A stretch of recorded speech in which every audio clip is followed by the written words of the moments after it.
Joined by Deven Ghelani, Director of the Policy and Practice think tank, who was also one of the architects of the Universal Credit System, and is staying with us for at least half an hour, and we'll take some of your calls if you have questions around how your benefits might be impeding you getting into work and what you might need to do to change that if that whole process of shifting to more hours is proving difficult, or whatever the issue is. I'm sure that Deven will attempt to point you in the right direction. So do call on 0345 6060 973. Deven, thanks for joining us again. Hi, Sheila. You and I have spoken about this a number of times already, and I think one of your, I noticed you tweeted about it again today, one of your areas of concern is how this conversation from the DWP's perspective is sometimes framed, because it looks at the getting back into work bit rather than at the obstacles to work bit. Yeah, I think that's partly it, and also it's the idea that DWP has a certain number of policy levers at its disposal, but if the source of the problem lies elsewhere, and DWP tries to fix it using these other policy levers, it's not going to work as well as if it were solved at source. So let's focus then on mothers largely, but fathers as well, I'm sure in some cases, who are either working part-time or not at all because they're raising their kids. Yeah, we did a piece of work actually recently for an organisation called Mothers at Home Matter, and I think their view is exactly what you said at the top of the show. You know, we're not inactive. We're working very hard. We're raising our children, and that's a choice we want to be able to make. I think there's a broader question as to why we're not. It's a lot harder for parents to make that choice currently, and you said, you know, the answer is better paying jobs, but it's also the cost of living and the fact that if you want to get by today, it costs a lot more. So you have to work a bit harder. And I think we've gone from a situation where perhaps a generation ago this wasn't the case, but where the government's solution to everything has been to almost crack the whip harder. Let's work harder. Oh, not necessarily the government's solution, but the way the economy's gone. You know, the solution is the approach is, you know, how can we increase people's earnings? Yes, ideally better, more fulfilling jobs, but where that's not the case, let's get more people into work. Let's get them working harder, working longer. And I think that's sometimes good. It's great when that's a choice. You know, work's fantastic, and I've spoken about that a lot. But it has an impact on family, without a doubt, doesn't it? If you've got less time with kids involved, yeah, absolutely.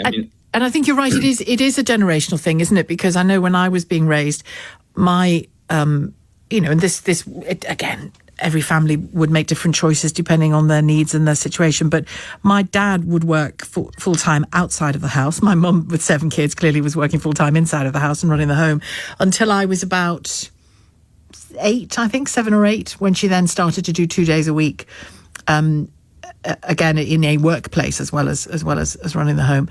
And she often reflected with my siblings who've got kids that actually she felt that she had it easier in a way. We never had, we weren't a well-off family, but we certainly weren't a poor family. Do you know what I mean? We didn't have 6 holidays a year and a car each, but it was a choice that was possible to make in very ordinary circumstances, rather than a choice that's possible to make because you're very well off or on full-time benefits. Yeah, and I think you need to be careful not to speak for. Certainly not all mothers would put themselves in that position. And want to be there, yeah. Want to go straight back to work, and partly a generation thing. I guess my family was similar to yours. My mum worked as we went into primary school.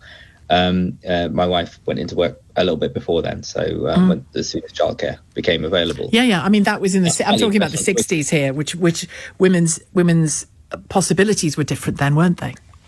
Yeah, and I think it's great that, you want those possibilities to be broader, but I think when everything pushes in one direction, and actually I think the other point that was made is another thing that was different a generation ago was it sort of the systems in place made it easier for perhaps everything was geared around the household. So right now, if because of the way you get £12,500 tax free, it makes sense to have 2 earners in the home. At least earning up to that amount, because you get to keep more of your income as you move into work. And that's true, and that encourages people back into work, and that's kind of one of the levers the government's used to get more people back into the workforce, and particularly women. And that's been really positive for the economy. It's been overall really positive for them. But in those early years where perhaps they might want to make slightly different choices, it does encourage them back into work a bit sooner. And also that's again, I don't mean to say that's a bad thing. I think it's important to say that I think one of the points be interesting to get your listeners' take on this, but the point I'm trying to make is choice. Exactly. You want a mixed economy of options, don't you, really? But childcare has to play a part in that, doesn't it? And it doesn't really get much of a mention in these policy announcements or these drive announcements, does it? Again, it's not one of the levers that the DWP has too much more. I mean, there are a couple of things it can do. Let me be clear. But in terms of its generosity, universal credits, I think it's reasonably generous. You get 85% of your childcare costs covered, which is I think it's there to encourage people on to take those first steps back into work. And I think where it falls down is in the administration. So the challenge there is you have to claim back those 85%. And if you're on a low income and you have to pay for your childcare up front, that's going to be quite hard for you to do. There are solutions to that, and I'll mention a couple of them now, but hopefully some of the callers can talk about their experiences with this as well, which is you can talk to your work coach. They can apply for a pot that the DWP have, or your job centre has, called the Flexible Support Fund, which can help you to cover those costs. To ride you, to help you over that gap, essentially. Yeah, and potentially even help you with the 15% while you're, the bit that isn't covered by universal credit, just to help you to take those first steps into work. And then after that, you're getting the additional income each month anyway, so hopefully that's helping you. Well, why don't we take a call, and if you have observations on it, or if it's a direct question, we can start to really get a sense of the picture out there, because people's circumstances will all be different, won't they? Sal in Paddington. Hello. Hi. There are some peculiar ways in the way that universal credit interacts with other aspects of DWP policies. For example, when it comes to disabled people and work and housing allowance aspect of universal credit. As a disabled individual who occasionally, due to my conditions, requires overnight care, when it comes to the local housing allowance rate, I'm worked out as being entitled to a 2-bedroom amount because of the occasional care requirement. If rather than an occasional care, an actual family member or friend of mine were to move in with me permanently, I suddenly go from having access to the 1-bedroom local housing allowance from the 2-bedroom, all the way down to the sharing amount, which comes to about a third of it. So at the same time that you're trying to get disabled people into work, how is it that and keep the rest of the government is trying to keep care costs down? How is it that you can square making less provision available to disabled people who get some help in? Yeah. Well, it Deven, makes no sense. No, it doesn't seem to make much sense to me. But Deven, your thoughts on why that's happening and what's the thinking behind it? Do you think? No, it's a really important point. It's honestly, it's one that I haven't given enough thought to until this call. But it's absolutely, there are lots of aspects or quite rough edges of the benefit system that are kind of designed I'm afraid is central government having taken away the aspect of what was housing benefit from local government. By removing the funding from local government, who actually have the statutory duty to provide housing, and putting it in as part of the one benefit fits all, it has basically made things very, very complicated, because you no longer have the flexibility to deal with complex cases. Yeah, I think doesn't cover it. Well, go on, Deven. Thanks, Sal. I'll come back to you. This correctly, I think the point was that local authorities were able to show more discretion or deal with your personal circumstances in with a bit more kind of care and attention than perhaps the automated universal credit system alone is able to do. The power of local, yeah. Yeah, is that correct? Is that broadly what you're saying? Was it better, Sal? Yeah. Because they're still responsible for care, but they're responsible for making sure you have housing, but they have no control over any of the funding allocation or any of the rest of it. I think a possible suggestion to put forward to policymakers, as much as anything I'm able to help you with today, as you'll understand, is this idea of, there's a lot of discretionary funding that is now allocated in quite different pots to local authorities. So you might get something like the Household Support Fund or discretionary housing payments or local welfare assistance. I think one approach that could really help is to say, while the system works in the majority of cases where those edges exist, local authorities should be able to be empowered to and be properly funded to apply that discretion and record that, and maybe I have got some questions on this. If I can send them to you separately to this, that as you said, it's not something that may have come up very often, but it does affect and will affect an increasingly well, I tell you what, Sad, you can send them to us. Our producer will give you an email to send them to, and we can pass them on to Deven. I'm happy to be connected. Yeah. And we'll put him in touch with you. And can I ask you just briefly, Sal, just because I need to go to the break, can I ask you, are you moving towards going back into work more? Well, that is the plan. I was discharged from hospital recently after a serious period of ill health. I now have a care plan, which it's taken 3 years to put in place. Gosh. So everything has gone from struggling to get things together to suddenly being in a place where my independence is being restored to me. So, yeah. Well, I wish you the very best with it, and we'll make sure that you can connect to Deven, OK? Thank you very much. Thanks a lot, Sal, for your call. Sal in Paddington. Kelly has called from Colchester. Hello, Kelly. Hi, Sheila. Thank you for having me. My pleasure. What's your situation? So I guess I have a different perspective on it. I employ a large number of mostly women, and I'm forever asking for overtime, for cover, for so on and so on. And I have to say, largely the answer is no. And some of these women I know are on universal credit, and it makes me really, really cross that they don't say yes, because that would obviously mean that they would perhaps be off universal credit. And I think that fundamentally, they have an ability to say no to the overtime because they know they're going to get some money elsewhere. So you see real time the problems for them, but the problems that their problems cause you, essentially. Absolutely. And, I guess as far as I'm concerned, I come from a very, very, very working class family. My mum stacked shelves in Sainsbury's through the night. Dad worked as a mechanic during the day. And we had, very, very little money. No money most of the time. We didn't have any benefits. I think, back then it's probably a different system, but we didn't have any money. And today, we talk about women who want to stay at home with their children. And, absolutely, I'd love to stay at home with my children. But unfortunately, I have to work.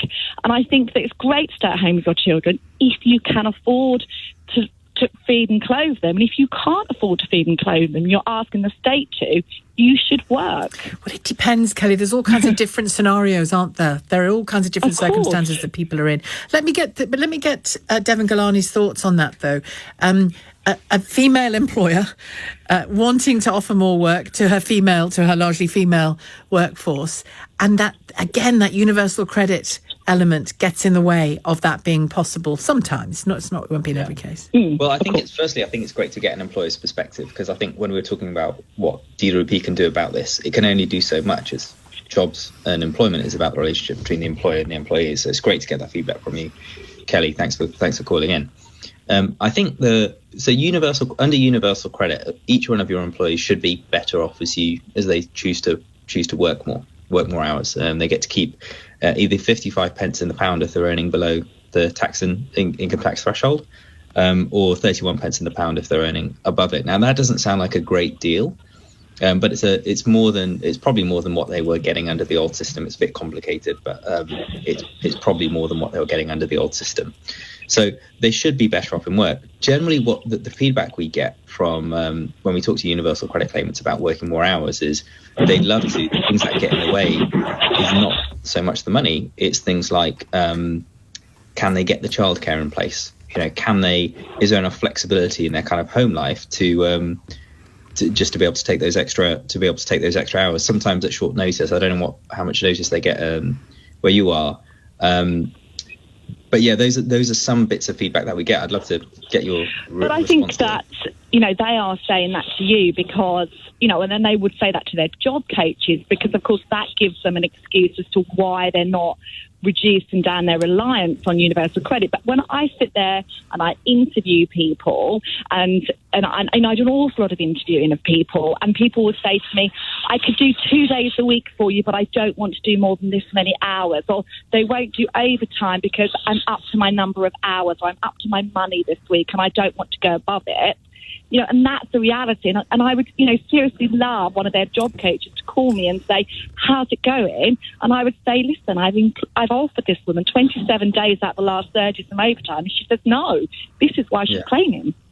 Okay. And actually, childcare is a problem. It's a problem for all people. But when your children are at school, most schools, not all schools, but most schools do some form of before and after school care. Yeah, but you don't start school till you're nearly 5, do you? So agree, completely agree. But if you've got school-aged children, and most of the people that I'm talking about people who have got 8, 9, 10, 14-year-old children.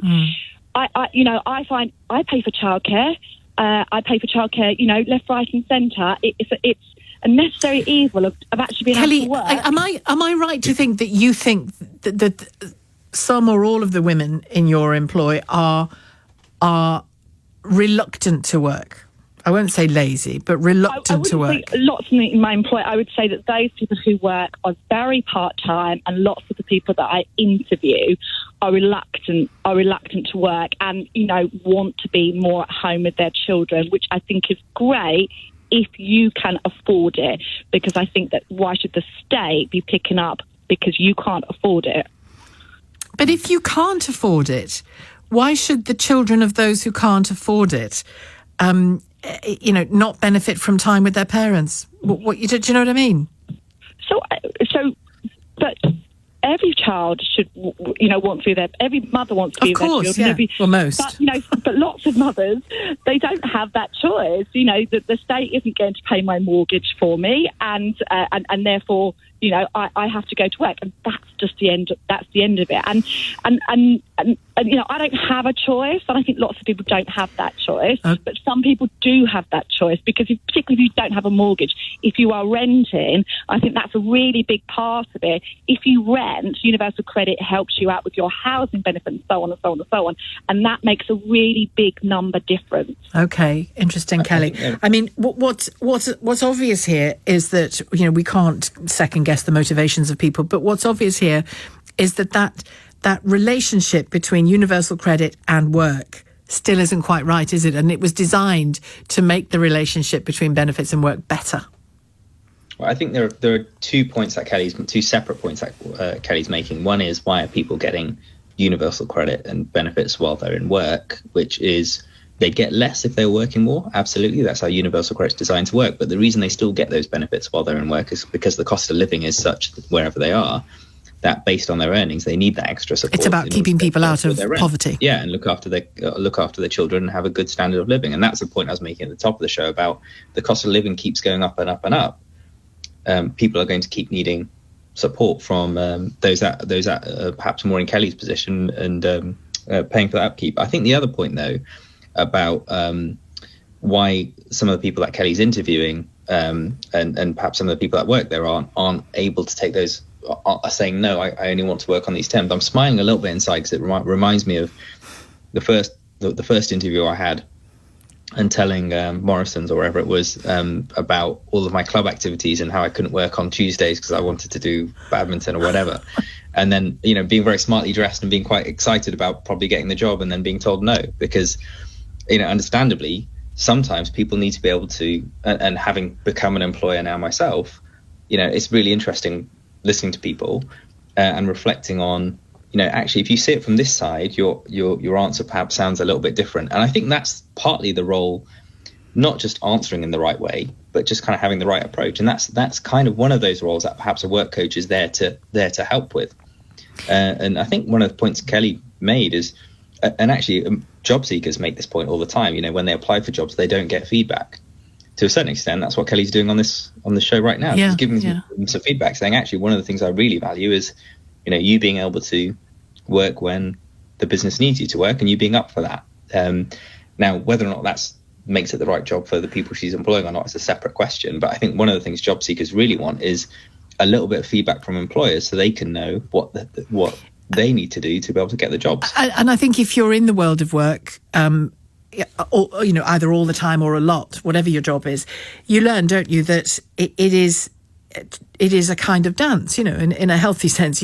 Yes, employers have a responsibility to the people they employ in a number of different ways, but you as a person who works there has a responsibility to commit, to turn up, to be flexible, and all of those things. And it's about making that process work together, isn't it? So that everybody gets at least sometimes what they need from the deal. I think universal credit and work coaches do also have a role to play here. There's a big report out, I think, just this week by friends of mine at Manchester Met, so Ashwin and Katie, who did a big report on universal credit and employers. And what was interesting about that report is it really wasn't so much about the mechanism of getting support to people while they're in work around universal credit incentives, things I've spoken about on the show before and probably lost you and your listeners while talking about it. It was much more about it's much more about employers and the service they get from job centres and work coaches, and actually are people being made to apply for jobs that perhaps they're not really in the right frame of mind or position, or that's not kind of the right job for them. Are they being inundated with because that wastes everybody's time, doesn't it? That wastes everybody's time. Exactly. But so there are ways of being a bit more targeted and making sure the people that land in front of Kelly are ones that have been properly prepared for what she expects. They want to do. They've got they live close enough for them to be able to take up hours at short notice.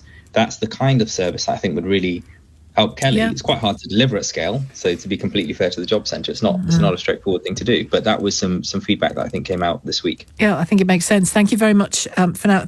Kelly, thank you very much for your call as well and your observations. Lots more calls, and Deven's with us for a few more minutes as well. Deven Ghelani, Director of the Policy in Practice think tank. What the DWP, the Department for Work and Pensions, wants more mothers to get back into the workplace. Clarissa has called from Hatfield, and Deven Ghelani is on standby, Director of the Policy in Practice think tank, either for questions or observations about the situation you find yourself in. Clarissa, hello. Hello, thank you for taking my call. My pleasure. What's your situation then? So my situation, I've got 3 children. I'm presently on maternity leave at the moment with the last one. Before I had my most recent child, I was working 2 jobs. I have a full-time job where I lecture at a university, and then I'm self-employed as a solicitor.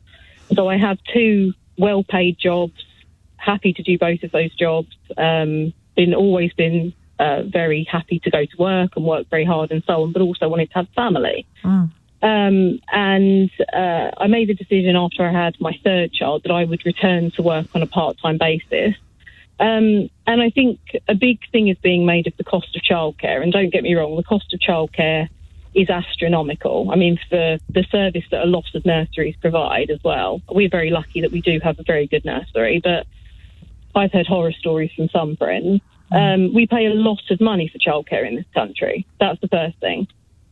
But I find that a point that I do feel is being missed, and was actually highlighted quite well by your caller who called the employer from Colchester, is that we have a lot of employers who don't provide conditions for women that help us with childcare. This is the issue. I've certainly found myself. And what I mean by this is we already have an imbalance of how men and women look after and care for children on the whole. I'm very fortunate. I have a husband who does a lot of care for the children, but in most families I know, you have an imbalance. It's the mum who takes time off to take the kids to the doctors, or when the kids are poorly, or does the pickups and drop-offs and so on. So we already start from a position where the majority is the mum doing a lot of the childcare. And if you are then met with an employer who makes your life difficult for requesting those things, well, you can't blame women for saying, you know what, actually, I'm only going to do 3 days. I'm only going to do 2 days because at least I can do those 2 days and I'm not going to get grief from my employer. So I think that whilst childcare and the issues surrounding childcare and the cost of childcare in this country, particularly when you compare it to, for example, Scandinavian countries, we are so far behind in where we should be, and we are not helping women to establish proper careers. But we are also, as employers, you know, the lady who was on the phone, and she was saying that, I offer them overtime. Well, I'm sorry, but you're failing to see that your overtime that you want to give these people, overtime by definition will be outside of normal working hours, when it is more expensive to get someone to look after your child at the weekend, more expensive to get someone to look after your child in the evening. Where are they going to get the money to pay for that? And will it actually counteract the money that they're going to earn anyway? Which is the balancing act all the time. Is work working for me, isn't it? Your observations on that, Deven? I'll come back to you, Clarissa. No, I think there have been some positive steps from a policy perspective in that direction. So you've got the ability to request flexible hours, as kind of the caller said, Clarissa, that you can ask to work. You can ask to work, say, 4 days in 3, or finish at 3 p.m. And do. You can certainly make those requests. I think another big challenge. So one is the employer's perspective, which I think is the one that Clarissa focused on. Another one is the flexibility, or lack of flexibility, perhaps, around childcare as it's available. Right. So if you run a childcare setting, you need your parents to have arrived by 6 p.m. And if you live quite far away, or you work quite far away, that's not going to be straightforward for you. I think one thing, we're talking about generational differences before, Sheila. I think one thing that's different is just people live further away from perhaps their families, or having those informal childcare networks that gives them, it won't solve the problem entirely. But it takes away some of the pain, doesn't it? Yeah. Which, I guess one view is that isn't a long-term solution. It won't be a solution for everybody, but it's certainly one of the shifts that we've seen. So I think you can certainly ask for more flexibility from employers. You can also perhaps ask for more flexibility from the childcare settings that are there. They're very geared toward kind of standard jobs, I guess. Could I intervene? Yeah, please? Just to say, the first, I'll take them in reverse. So asking the childcare settings for a bit more flexibility. I have had occasions, the nursery that we send our children to, they have a policy that if you are 5 minutes late, for every 5 minutes you pay £5. That's whether you're, I travel into London. That's if there is a tube strike. That's if, there's traffic on the road. That, and you get into the realms of, okay, brilliant. That doesn't sound very friendly. £30 worth of, just because I was running a little bit late. So that's the first thing. The second thing is, the university I work for, I won't quote who it is, but the university I work for, they do offer lots of things, flexible working requests and so on and so forth. The organisation that I work, the law firm that I used to work for before I left and moved to a different law firm, a small business, a legal aid law firm, a firm that, in all honesty, it's about making money. It's an organisation that wants to utilise my services and it wants to make money. I completely understand that. Their concern is not, I believe it should be looking after their employees, but their concern is not so much looking after their employees. It's about how do we make as much income as possible. And Clarissa rocking up at work every day and saying she's got to leave at a certain point, well, that takes away money from them. And we've got to get to a point where this kind of thing becomes normalised, and you are not vilified as a mother for saying, I need to leave early, I need to do this, I need to do that. I'm not a bad and not be labelled as inflexible. Yeah, inflexible, and she's a troublemaker. And when you announce you're pregnant, people sort of saying, oh, again, kind of thing. If I've worked for you, for you 10, with your 15 enormous years, family of 3, yeah.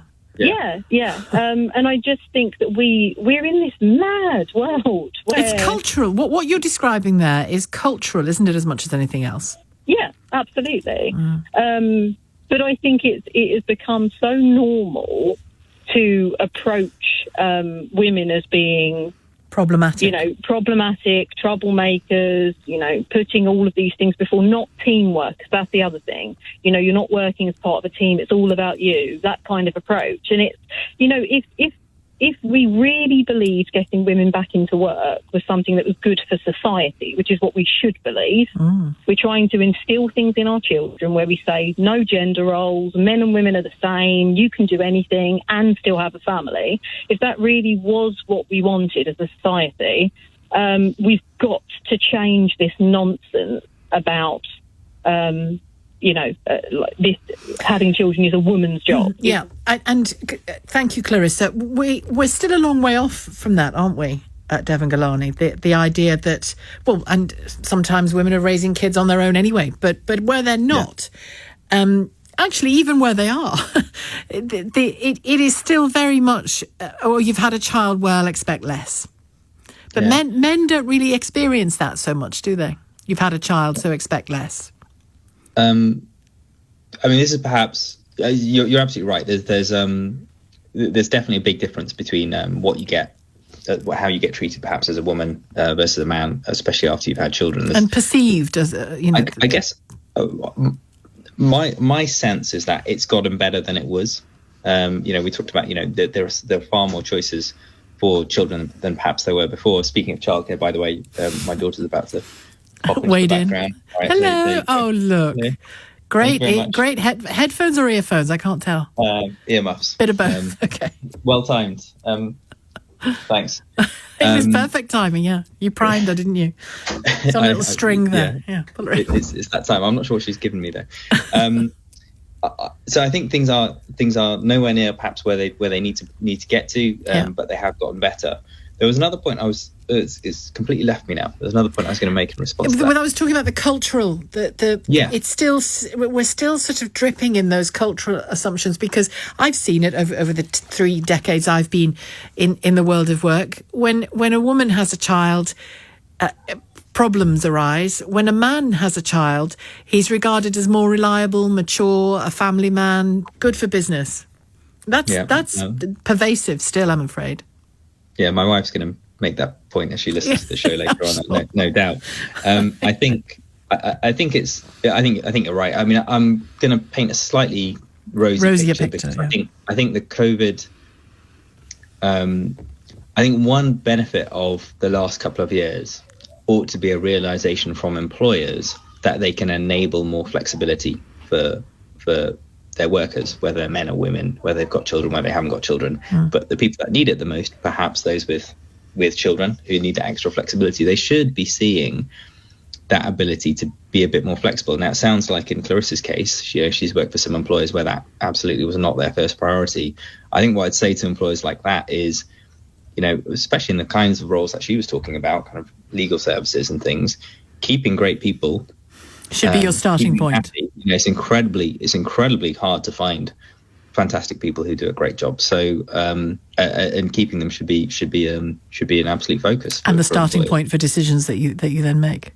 Yeah, I think so. And if you can kind of enable that flexibility for people, that's one relatively easy and cost-free way to do that.